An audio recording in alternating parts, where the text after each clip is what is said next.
बंगाल में चुनावी आगाज होने के साथ ही अब सभी पार्टियां चुनावी रण में कूद रही हैं। इसी कड़ी में पीएम मोदी ने पश्चिम बंगाल में पुरुलिया में चुनावी रैली की। पश्चिम बंगाल के पुरुलिया में चुनावी रैली को संबोधित करते हुए प्रधानमंत्री नरेंद्र मोदी ने मुख्यमंत्री ममता बनर्जी पर जमकर निशाना साधा। पीएम नरेंद्र मोदी ने कहा है कि दीदी बोले खेला होबे, बीजेपी बोले विकास होबे। साथ ही पीएम मोदी ने यह भी कहा है कि अब खेला खत्म होगा और विकास शुरू होगा। हमारे लिए दीदी भी भारत की एक बेटी है। जब दीदी की चोट लगी तो हमें भी चिंता हुई है। दीदी के पैरों की चोट जल्द से ठीक हो गई है। तो दीदी के पैरों की चोट जल्दी ठीक हो, ये भी प्रधानमंत्री नरेंद्र मोदी ने कहा। तो पश्चिम बंगाल में सियासत चरम पर है और दूसरी तरफ ये भी देखा जा रहा है कि अब प्रधानमंत्री नरेंद्र मोदी ने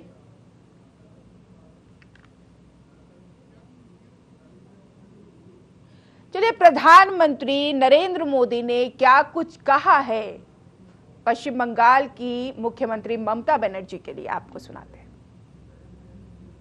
कि आज पुरुलिया में पानी का संकट ये बहुत बड़ी समस्या है। यहां के किसानों को, मेरे आदिवासी वनवासी भाई बहनों को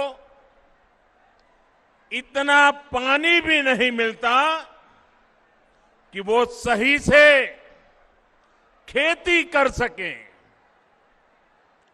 यहां की महिलाओं को पीने के पानी के इंतजाम के लिए बहुत दूर तक पैदल चलकर जाना पड़ता है।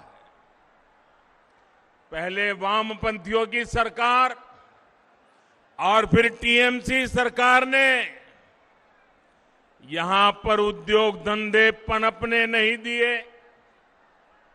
फिर यहां जितना सिंचाई के लिए काम होना चाहिए था वो भी नहीं हुआ। कम पानी की वजह से पशुओं को पालने में जो दिक्कत होती है वो भी मैं भली भांति जानता हूं। खेती किसानी को अपने हाल पर छोड़कर टीएमसी सरकार सिर्फ अपने खेल में ही लगी रही। इन लोगों ने पुरुलिया को दिया है जल संकट से भरा जीवन। इन लोगों ने पुरुलिया को दिया है पलायन। इन लोगों ने पुरुलिया के गरीबों को दिया है भेदभाव भरा शासन। इन लोगों ने पुरुलिया की पहचान बनाई है देश के सबसे पिछड़े क्षेत्र के रूप में।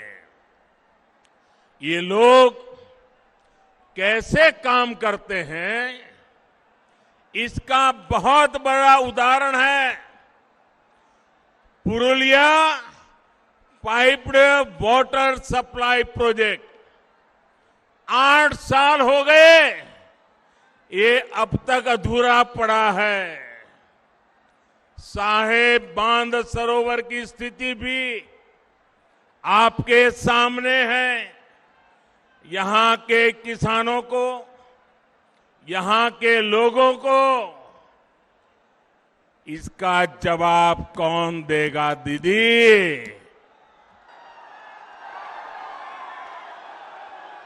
दीदी ये लोग आपसे जवाब मांग रहे हैं। जवाब मांग रहे हो कि नहीं मांग रहे हो? दीदी ने जवाब देना चाहिए कि नहीं देना चाहिए? दीदी ने अपना काम का हिसाब देना चाहिए कि नहीं देना चाहिए? और इसलिए वो कह रही है खेला होवे, खेला होवे। जब जनता की सेवा की प्रतिबद्धता हो, जब बंगाल के विकास के लिए दिन रात एक करने का संकल्प हो तो दीदी खेला नहीं खेला जाता, दीदी खेला नहीं खेला जाता। और इसलिए दीदी बोले खेला होवे, बीजेपी बोले चाकरी होवे। दीदी बोले खेला होवे, बीजेपी बोले विकास होवे। दीदी बोले खेला होवे, बीजेपी बोले शिक्षा होवे। बोले खेला होवे, बीजेपी बोले महिला देर उत्थान होवे। दीदी बोले खेला होवे, बीजेपी बोले যুব শক্তির সম্পূর্ণ বিকাশ হবে। দিদি বলেন খেলা হবে, বিজেপি বলে সবার পাকা বাড়ি হবে। দিদি বলেন খেলা হবে, বিজেপি বলে প্রত্যেক ঘরে কল হবে আর কলে পরিষ্কার জল হবে। দিদি বলেন খেলা হবে, বিজেপি বলে গ্রামে গ্রামে জনসুবিধা হবে। দিদি বলেন খেলা হবে, বিজেপি বলে হাসপাতাল হবে। দিদি বলেন খেলা হবে, बीजेपी बोले स्कूल होवे, दीदी स्कूल होवे। विश्वास दिलाने के लिए आया हूं। बंगाल में भाजपा सरकार बनने के बाद आपकी इन दिक्कतों को प्राथमिकता के आधार पर दूर किया जाएगा। जब बंगाल में डबल इंजन की सरकार बनेगी, एक दिल्ली का इंजन और दूसरा बंगाल का इंजन, जब डबल इंजन की सरकार बनेगी तो यहां विकास भी होगा और आपका जीवन भी आसान बनेगा। यहां पुरलिया में तो टूरिज्म की भी इतनी संभावना है, यहां पर हैंडीक्राफ्ट का इतना बेहतरीन काम होता है, इन सभी को बढ़ावा दिया जाएगा। आपका ये उत्साह दिखा रहा है कि टीएमसी की पराजय तय है। तय है ना? तय है ना? इस बार बंगाल में सिंडिकेट वालों की पराजय होगी। इस बार बंगाल के चुनाव में कटमनी वालों की पराजय होगी। इस बार बंगाल के चुनाव में तोलबाजों की पराजय होगी। पश्चिम बंगाल में टीएमसी के दिन अब गिनती के ही रह गए हैं और ये बात ममता दीदी भी अच्छी तरह।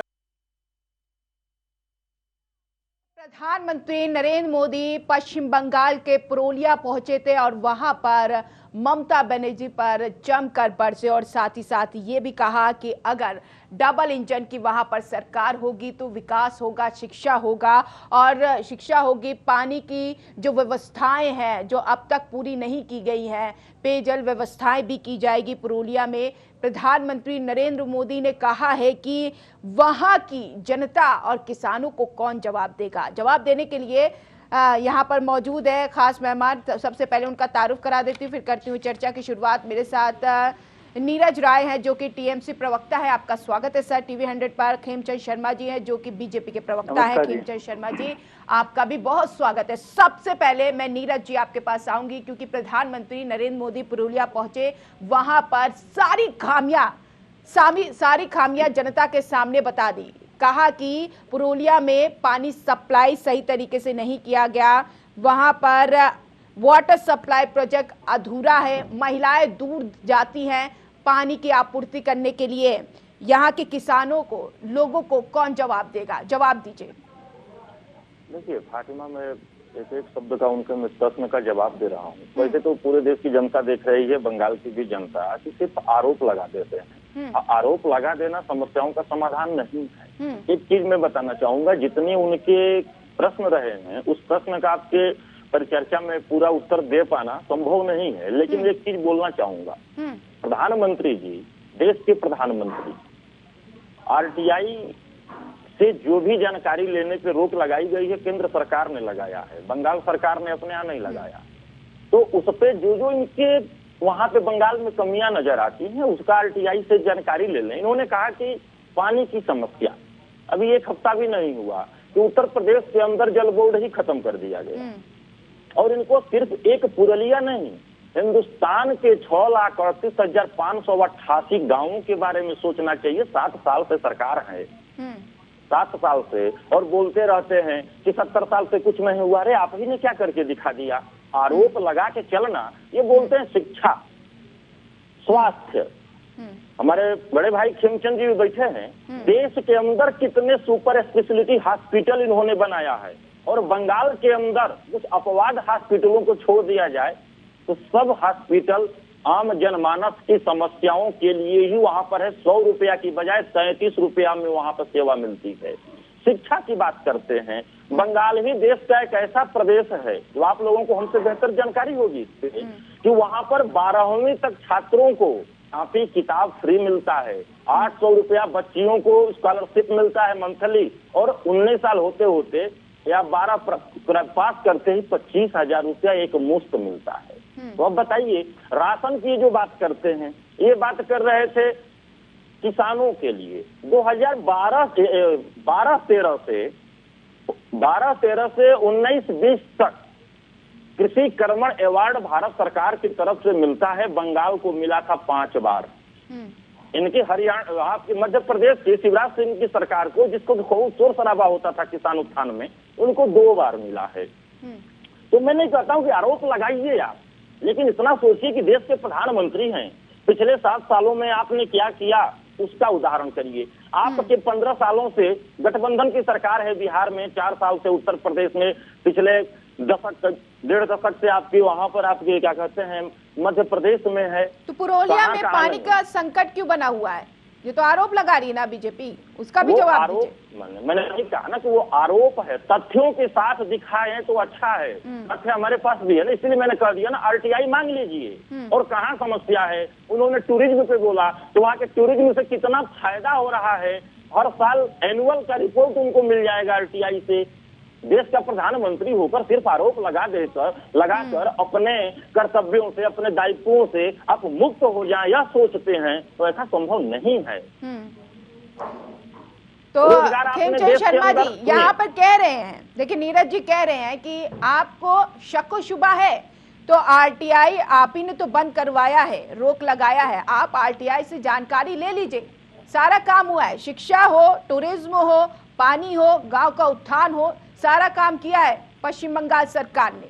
अब भी जवाब चाहिए। देखिए, सांच को कोई आंच नहीं होती। अगर उन्होंने काम किया होता तो नीरज भाई हमारे इतने परेशान नहीं होते, दीदी इतनी परेशान नहीं होती। रही आरटीआई की बात, तो नीरज भाई को शायद पता नहीं है, आरटीआई पे रोक कहीं भी नहीं है।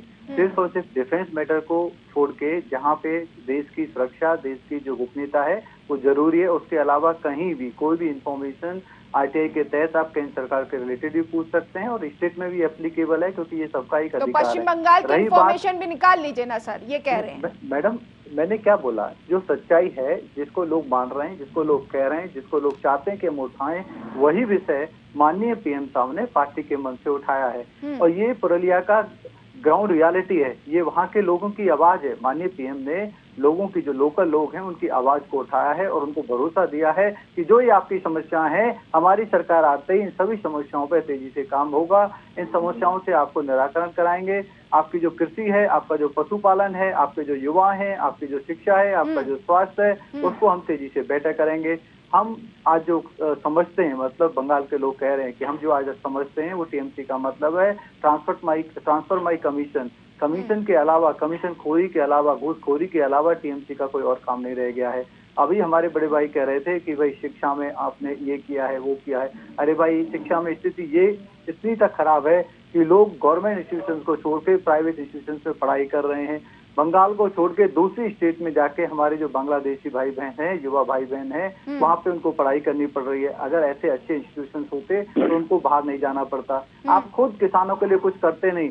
पीएम किसान के माध्यम से जो किसान को केंद्र सरकार की तरफ से मदद मिलनी चाहिए या मिल रही है पूरे देश में, बंगाल पर नजर है तो उत्तराखंड पर भी नजर डाल लेनी चाहिए। भी वैसे ही आप खुद कुछ करते नहीं। मैं आपको बताऊं भाई कि पहले केंद्र सरकार में, जब यूपीए में, जब आप भी उनके सहयोगी थे, कितनी एम्स थी। आज 24 से 25 एम्स हैं पूरे देश में। ये एम्स माननीय पीएम सामने बनवाई है। तेजी से एक्सपेंशन हो रहा है, तेजी से एम्पावरमेंट हो रहा है। आपने अपने यहाँ तो कुछ किया नहीं, लेकिन केंद्र सरकार के माध्यम से जो अच्छे स्वास्थ्य के लिए सपोर्ट आयुष्मान भारत के तहत हमारे पश्चिम बंगाल के भाई बहनों को मिलनी चाहिए थी, आपने वो भी नहीं लेने दी। दीदी ने अपनी, जो आप कह सकते हैं संकुचित राजनीति की वजह से, आयुष्मान भारत कार्ड को बंगाल में लागू नहीं होने दिया। ये सब चीज लोग देख रहे हैं, ये लोग समझ रहे हैं, लोगों ने देखा है। दीदी पहले बंगाल की दीदी हुआ करती थी, अब वो दीदी किसी एक पर्टिकुलर परिवार के, एक भतीजे की हो गई हैं। आपने बोला कि बंगाल को 4-5 बार अवार्ड मिले और आपने डेट भी बताई 2012 या 13 तक। अरे भैया, आपने 2012, 13, 14 तक अवार्ड लिए होंगे, मान लिया। उसी की वजह से टीएमसी को रिपीट किया, टीएमसी को पुनः लोगों ने मौका दिया और आप पूर्ण बहुमत से, सिर्फ पूर्ण बहुमत से नहीं, बड़े बहुमत से बंगाल में आप रिपीट हुए। लेकिन आपने पुनः दोबारा जो सरकार थी उसमें आपने कुछ नहीं किया। आपने जनता को सिर्फ लूटा, आपने जनता को लूटा है, घूसखोरी के अलावा टीएमसी ने कुछ नहीं किया। ठीक है, जवाब ले लेते हैं। चाहते हैं कि भाजपा आए, आज लोग खेला नहीं चाहते, आज लोग विकास चाहते हैं। आज लोग खेला नहीं चाहते, आज लोग अच्छी शिक्षा चाहते हैं। आज लोग खेला नहीं चाहते, आज लोग अच्छा स्वास्थ्य चाहते हैं। आज लोग खेला नहीं चाहते, आज लोग उद्योग धंधे चाहते हैं। तो वही सारा काम भारतीय जनता पार्टी अपनी सरकार बनाने के बाद करने जा रही है। मैं जवाब दे दूं फातिमा? ठीक है सर, जवाब दीजिए। खेला होवे कि विकास होवे? नहीं, विकास तो वहाँ पे हो ही रहा है। खिमचंद भाई, आपने एक चीज कहा है, आपको क्रमशः मैं दे रहा हूँ जवाब। आरटीआई पे आपने बात किया है, शायद आपको याद नहीं है कि 2018 में सेंट्रल गवर्नमेंट ने एक नोटिफिकेशन जारी कर दिया था कि सरकारी विभागों और डिपार्टमेंट से संबंधित कोई भी जानकारी न दी जाए। वो नौकरी के जानकारी पे हुआ था, उस समय विवाद हुआ था, बेरोजगार नौकरी। नहीं भैया, आप एक विशेष चीज को जो कॉन्टेक्स्ट में है आप उसको जनरलाइज नहीं करें, ऐसा जनरलाइज नहीं है। अगर मैं गलत कह रहा हूँ तो एंकर महोदय आप उसको करेक्ट करें। एक करके आप सुन तो लीजिए, जवाब आपको देना है, मुझे नहीं देना है। उस पर गलत खेमचंद शर्मा जी, सफाई बाद में। खेमचंद शर्मा जी, जवाब बाद में, पहले सुन तो लीजिए क्या बोल रहे हैं। खेमचंद भाई, आपने सवाल पूछा तो ऑडियंस, जो भी दर्शक है, उनको जवाब सुनने दीजिए। ऐसे बीच में उछल के क्या फायदा होगा? मतलब ये तो होगा ना कि आपने सवाल पे सवाल दाग दिया, मुझसे जवाब ही नहीं पूछा, तो बेवकूफ नहीं है जनता जो देख रही है। अब भाई, आपने कहा आयुष्मान योजना, आयुष्मान योजना आपकी पिछले 2 सालों से चल रही है, वहां पे पिछले 8 सालों से स्वास्थ्य साथी योजना चल रही है। उसके तहत फातिमा 5 लाख रुपया मेडिक्लेम दिया जाता है। उस योजना की नकल इनकी है। इनकी योजना क्या है कि जिस प्रदेश में ये लागू करेंगे वहां पर सेंट्रल गवर्नमेंट और स्टेट गवर्नमेंट दोनों का कंट्रीब्यूशन होता है।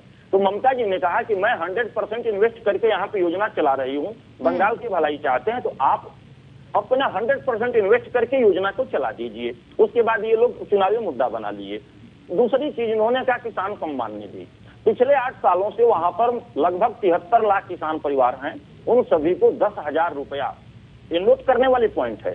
10,000 रुपया प्रति वर्ष हम देते रहे हैं। उसके बाद 2 लाख रुपया 18 साल से आपके 60 साल का कोई किसान का इंतकाल होता है, एक्सपायर हो जाता है, तो उसको 2 लाख रुपया सरकार देती है। और एक ध्यान देने वाली बात है कि किसान जो बीमा प्रीमियम जो होता है वो भी बंगाल की सरकार देती है। कितने को? 73 लाख परिवारों को। और अब इनका देखिए, इनके जो 2 साल पहले जो इनका आया किसान सम्मान निधि योजना, उसमें मात्र 73 लाख किसान परिवारों को ये लोग अपने पैमाने में पास आउट किए थे। तो ममता जी ने कहा था कि अगर मैं 73 लाख को दे रही हूं तो आपको देने में क्या आपत्ति है। इन्होंने उसे रोक दिया, मुद्दा बनाया। अगर आपको मुद्दा नहीं बनाना होता तो आप ही के पोर्टल पे किसानों का अकाउंट नंबर, किसानों का डिटेल था, उतने ही किसानों को आप भेज दिए होते। डायरेक्ट जो डीबीटी को बोल रहे हैं उसको आप भेज दिए होते, लेकिन वो आपको मुद्दा बनाना था, तो आप मुद्दा बनाते रह गए। आपने कहा, सुनिए सुन लीजिए भाई साहब, जो आपका सवाल बहुत लंबा था तो मैं उसका जवाब दे रहा हूं। मैं सवाल नहीं पूछ रहा हूं आपसे।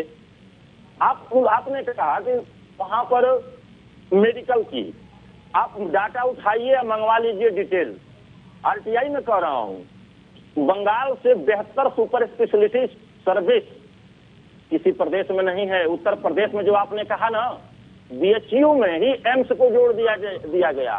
पंडित मदन मोहन मालवीय ने एक अंपायर खड़ा किया था, बगल में बना सकते थे, उसी में जोड़ दिए आप 7 साल में देश में सरकार चला रहे हैं, लगभग 1.5 दर्जन प्रदेशों में आप सरकार चला रहे हैं। तो आपकी जिम्मेदारी बनती है कि 6,38,588 गांव और 5,000 से ऊपर लगभग टाउन और शहर हैं, सबका आपको हिसाब देना पड़ेगा। आप ये कैसे बोलते हैं कि हमारे पे जब आप अंगुली उठाएंगे तो वहां की जनता आपको ऐसे ही कह देगी नहीं आपने विकास किया। देश में क्या विकास किया? 2 करोड़ नौकरी का बात किया आपने, नौकरी कितना दिया? आपने सभी सरकारी संपत्तियों को बेच दिया कि सुप्रीम कोर्ट को हस्तक्षेप करना पड़ा। आपने वहां के पोर्ट को 5 पोर्ट को बेच दिया आपने। नया चीज आप कोई लगाए हो तो अच्छा होता है, कहने में हमको सुनने में भी अच्छा। पश्चिम बंगाल में कितने लाख लोगों को नौकरी मिली है? जी क्या बात, आपने 1 नंबर का सवाल पूछ दिया हमसे। यह सवाल तो भाजपा से पूछना ही नहीं चाहिए जो देश में सरकार चला रही है। बिल्कुल पूछूंगी सर, उनसे भी पूछूंगी। अरे गजब गजब हाल, पहला चैनल है जो हमसे ही पूछा नहीं है, सभी चैनल पूछते हैं। देखिए आप लोग भी अपने कर्तव्यों का निर्वहन करिए। जो बड़ा साम्राज्य चलाता है ना, उससे मैं अपनी योजना। मैंने गलत सवाल कर दिया क्या सर? नहीं, गलत सवाल आपने नहीं किया, हमसे पूछा आपने, गलत कैसे कर दिया? भाजपा से पूछेंगी तब गलत होगा, क्योंकि 18 प्रदेशों में उनकी सरकार है, उनसे पूछेंगी तो गलत होगा। देश में 7 साल से उनकी सरकार है, उनसे पूछेंगी तो गलत होगा। मैं अपने मुंह से बोलूं इससे बेहतर है। जिस तरह से दिल्ली में कितना खर्चा हुआ है प्रचार करने पे, उसका आरटीआई निकाला जा सकता है। बंगाल में कितना हमने रोजगार दिया, उस पर आरटीआई नहीं निकाल सकते हैं। मैं बोलूंगा तो झूठा समझ में आएगा आपको। तो बता दीजिए ना, मैं पूछूं, हेमचंद शर्मा ही पूछ लेंगे। ये बोल रहे हैं कि हम आएंगे तो 7वां वेतन आयोग लगाएंगे। भैया देश के अंदर आपने तो पुरानी पेंशन ही खत्म कर दिया है, बंगाल में जारी है। एकमात्र प्रदेश है बंगाल जहाँ पे पेंशन जारी है। ठीक है, जवाब ले लें। ये सब चीजें सवाल उनसे पूछिए ना कि देश में जो 2 करोड़ नौकरी की बात की, तो हो सकता है बंगाल के हिस्से भी कुछ पड़ गया होता, लेकिन इन्होंने दिया कि नहीं दिया। ठीक है हेमचंद शर्मा जी, विकास होवे, शिक्षा होवे, रोजगार होवे, लेकिन रोजगार जो आपने वादा किया था उसके तहत नहीं हुआ है, तो पश्चिम बंगाल में कैसे रोजगार हो जाएगा ये बताइए। कितने रोजगार आप लोगों ने उपलब्ध कराए? देखिए हमारे यहाँ पे फेडरल सिस्टम है, हमारे यहाँ पे स्टेट के पास बहुत ज्यादा एक्सक्लूसिव राइट्स हैं जो स्टेट देखती हैं, और केंद्र के पास कुछ राइट्स हैं जो केंद्र देखती है। केंद्र ने अपना काम बहुत अच्छे तरीके से किया है, चाहे वो स्वास्थ्य पे हो, चाहे वो शिक्षा पे हो, चाहे डिफेंस पे हो। तो नीरज जी भी कह रहे हैं कि पश्चिम बंगाल में हमने अच्छा काम किया है, चाहे हॉस्पिटल की बात हो, चाहे शिक्षा की बात हो, चाहे पेयजल की बात हो। मैडम हम यही सुनते रहेंगे। वही बता रहा हूँ आपको।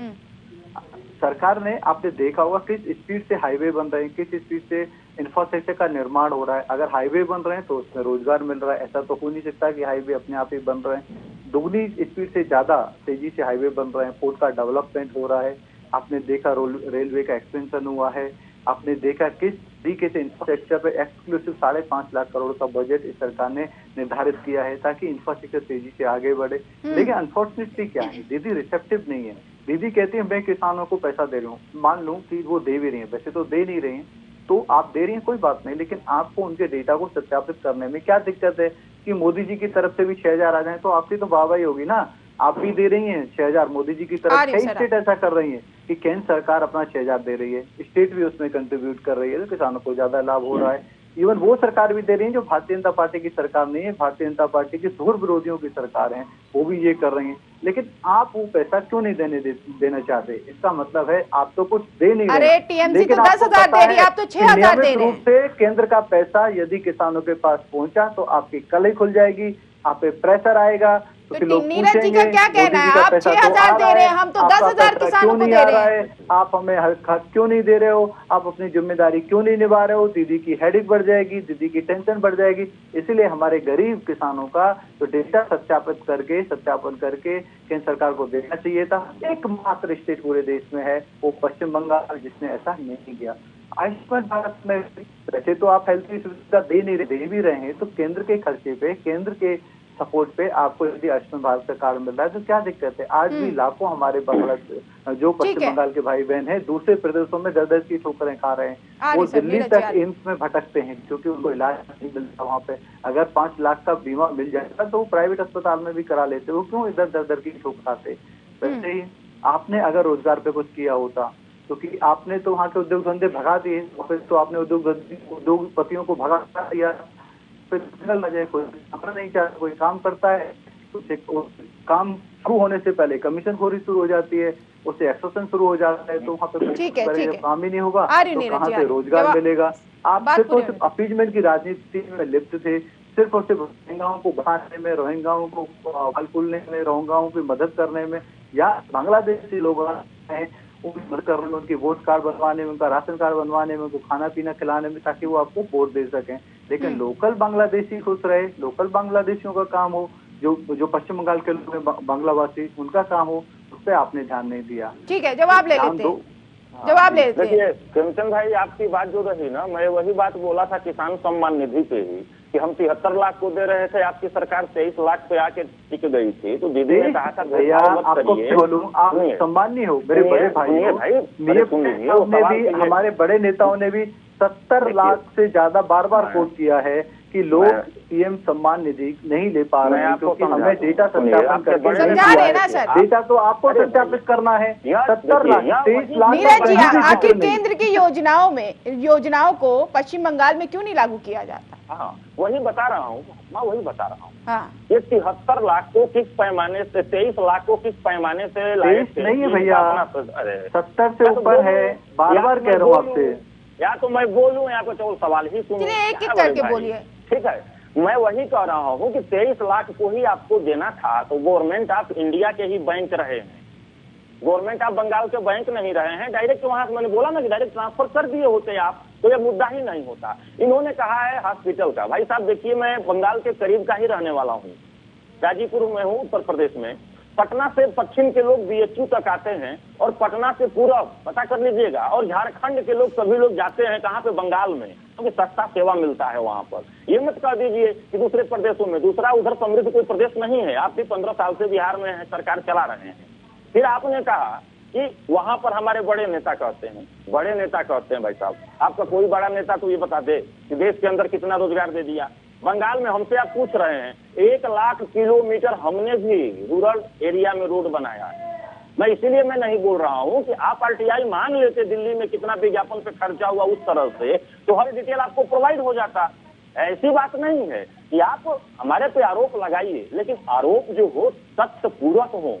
आधारहीन आरोप लगाएंगे तो हमको लगता है कि हम नेता हैं, तो जो बोलेंगे वही जनता सुनेगी। तो इस भ्रम में हम लोगों को रहना छोड़ देना चाहिए, क्योंकि जमीनी हकीकत क्या बोलती है। अब बौखलाहट, आपने एक चीज बोला था, बौखलाहट हम लोगों में नहीं है। हम अब भी आपकी बातों का जवाब दे रहे हैं, और आप लोग छोटा से बड़ा नेता सब सवाल पूछता है, सवाल दागता है। तो सवाल दाग देने से बंगाल की जनता के प्रति या देश की जनता के प्रति आपकी जिम्मेदारी खत्म नहीं होती है।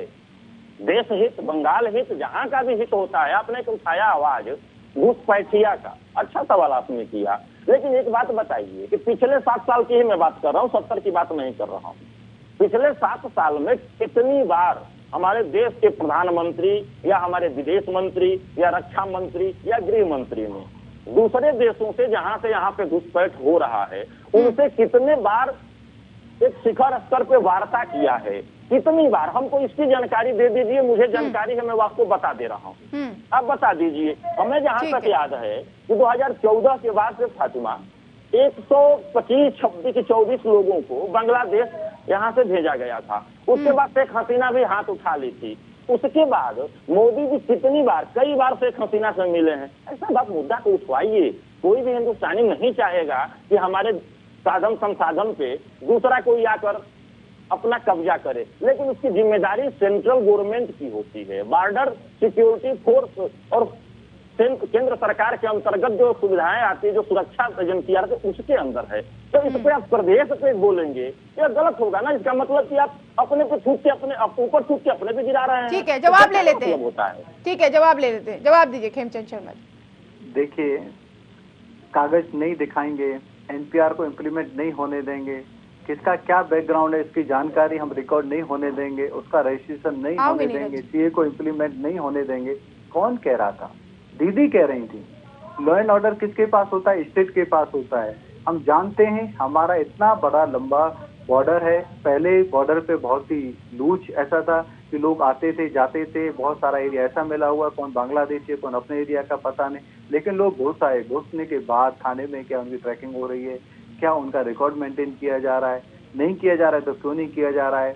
एनपीआर जैसा जो इनिशिएटिव शुरू किया उसको इम्प्लीमेंटेशन कराने में क्या दिक्कत है। एनपीआर का मतलब ही ये था कि आपका क्या बैकग्राउंड है, कितने साल से यहाँ पे रह रहे हो, तो उसका सत्यापन होगा, आपको इन्फॉर्मेशन देनी होगी, आपको अपना कागज दिखाने होंगे। दीदी ने कहा मैं कागज नहीं दिखाने दूंगी, क्योंकि उनको पता था कि उनके जो प्रिय बांग्लादेशी हैं वो आइडेंटिफाई हो जाएंगे, उनके जो प्रिय रोहिंग्या हैं वो आइडेंटिफाई हो जाएंगे और उनकी जो वोट बैंक है वो कट जाएगी। मतलब ये राज्य सरकार रोक रही है सारी चीजें। आप आरोप केंद्र सरकार पे लगाते हो, इससे सब लोगों को पता है भैया, सब लोगों को दिखता है। रही केंद्र की बात, केंद्र ने आपने देखा होगा किस तरीके से मुद्रा लोन दिया, किस तरीके से स्टैंड अप इंडिया के तहत SC/ST समाज को एम्पावर किया, किस तरीके से बहनों को जो सेल्फ हेल्प ग्रुप बना के उनको सहायता दी जा रही है, उन्हें काम शुरू कर रही है, किस तरीके किसानों को एम्पावर किया जा रहा है, किस तरीके से हम इंफ्रास्ट्रक्चर के माध्यम से उद्योग को स्टेब्लिश करने की कोशिश कर रहे हैं, डायरेक्ट एम्प्लॉयमेंट दे रहे हैं। केंद्र सरकार अपनी ओर से लगातार बड़े बड़े प्रयास कर रही है और उसका परिणाम जमीन पे भी दिख रहा है, हर जगह दिख रहा है। लेकिन हमारा जो फेडरल सिस्टम है, फेडरल सिस्टम में हमारे पास स्टेट के पास एक्सक्लूसिव मैक्सिमम राइट स्टेट के पास होते हैं, उनमें काम अच्छा होना जरूरी है। उसमें इसीलिए मोदी जी कह रहे हैं डबल इंजन की सरकार होगी, कोऑर्डिनेशन में काम करेगी। मतलब आपके कहने का मतलब ये केंद्र और ममता बनर्जी सरकार, ममता सरकार में कोऑर्डिनेशन नहीं है। अभी जो हमारी स्टेट गवर्नमेंट है वो नकारात्मक रवैये के साथ काम कर रही है, वो इस तरीके से काम कर रही है कि उनको बांग्ला जो हमारे वासी हैं उनको कुछ भी फायदा यदि केंद्र सरकार की मदद से हो रहा है तो वो महसूस नहीं होने देना, क्योंकि उनकी सरकार चली जाएगी, उनकी राजनीति खत्म हो जाएगी। उसकी वजह से पश्चिम बंगाल में बहुत ज्यादा प्रॉब्लम हो रही है। और वहाँ पे जो अराजकता है, वहाँ पे जो दूसरे विचार वालों का कोई भी अगर टीएमसी के खिलाफ बोलता है उसको मार दिया जाता है, उनके घर वालों को हरास किया जाता है, उनके बूढ़े माँ बाप को भी परेशान किया जाता है। नीरज जी, ये आरोप लग रहे हैं, सीधा आरोप खेमचंद शर्मा जी लगा रहे हैं। इस तरीके का रवैया आखिर राज्य सरकार का क्यों, बंगाल सरकार का क्यों? देखिए खेमचंद भाई बहुत सुलझे हुए व्यक्ति हैं, थोड़ा सा इनके जानकारी में बढ़ा दूं। जब ये नहीं है कि इनको होपलेस करने की बात कर रहा हूँ। आपने कहा घुसपैठी वाले पे, देखिए हमारे देश में सुप्रीम कोर्ट के द्वारा NRC की बात करी गई थी। वहां पर कहाँ पे? आसाम में 80 से पहले आंदोलन हुए थे, उस आंदोलनों का रहा कि हुआ। NRC के लिए जब सुप्रीम कोर्ट आदेशित करी, इस पर थोड़ा समय ले लूंगा आपसे, तो तुरंत जो उस समय देश के तथाकथित राष्ट्रीय अध्यक्ष थे, देश के अमित शाह जी, भाजपा के अध्यक्ष थे, देश के नहीं थे लेकिन तथाकथित बने थे, उन्होंने कहा कि हम NRC करवाएंगे। NRC पहली प्रक्रिया होती है। जब इन्होंने, राजनाथ जी ने उस समय बोल दिया था कि वहां पे 40 लाख घुसपैठी हैं, ऐसा वे कैसे आप बोल सकते हैं? बिना किसी जांच प्रक्रिया को पूरी किए किसी के ऊपर आरोप लगाएंगे कि हमारे घर का नहीं है, तब कैसा गुजरेगा? अब उसके बाद के देखिए वहां पे आ गए लोग, 19 लाख लोग आ गए घुस NRC के दायरे में, जिसमें से 11 लाख समथिंग हमारे हिंदू भाई बहन रह गए। और उससे मजेदार बात ये हो गई कि इनके त्रिपुरा के जो मुख्यमंत्री थे वो, तो घुसपैठियों के लिए टीएमसी क्या कदम उठा रही है? केंद्र सरकार तो कह रही है कि कोई सहयोगी नहीं मिलता है। सुन लीजिए ना, वही बता रहा हूँ आपको, पूरा जी बता। सर वक्त की कमी है, थोड़ा संक्षेप में। विप्लव देव, संक्षेप में यार, विप्लव देव जी इनके मुख्यमंत्री ही निकल गए बांग्लादेशी, तो तुरंत आनंद फानन में NRC को ठंडे बस्ते में डाल के सीएए लाने लगे। या जब तक एनआरसी ही नहीं होगा तब तक कैसे आप सिटीजन अमेंडमेंट एक्ट लेके चलेंगे?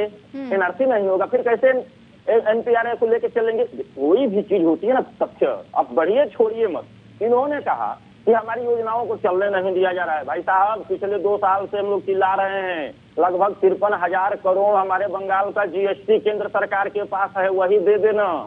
आप क्या बात करते हैं? उसको ले जाके किनारे रखेंगे। अब चलिए सवाल सर, जो आपने कहा, चलिए जो सर, सवाल वक्त की कमी है, किसी दिन और इस पर चर्चा करेंगे। फिलहाल यहीं पर आप दोनों को रोक रही हूँ। नीरज जी आपका भी शुक्रिया, खेमचंद शर्मा जी आपका भी बहुत बहुत शुक्रिया।